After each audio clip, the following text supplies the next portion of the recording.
masih dihafal oleh anak presiden. Bisa bangga dengan anak presiden dengan teater yang kuat. Termasuk lagu Mas Nurul tadi yang dinyanyikan itu juga sekarang tahun 2002 selama masa.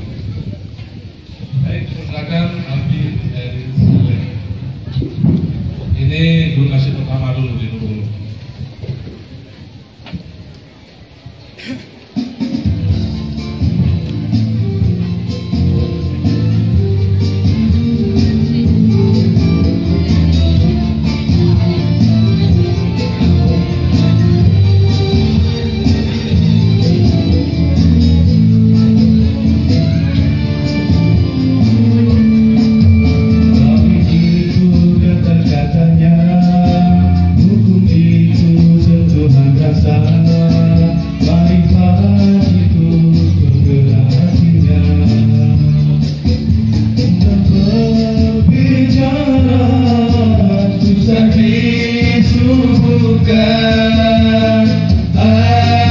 Akan berpikir memecah kebutuhan mata hati tak kebenaran.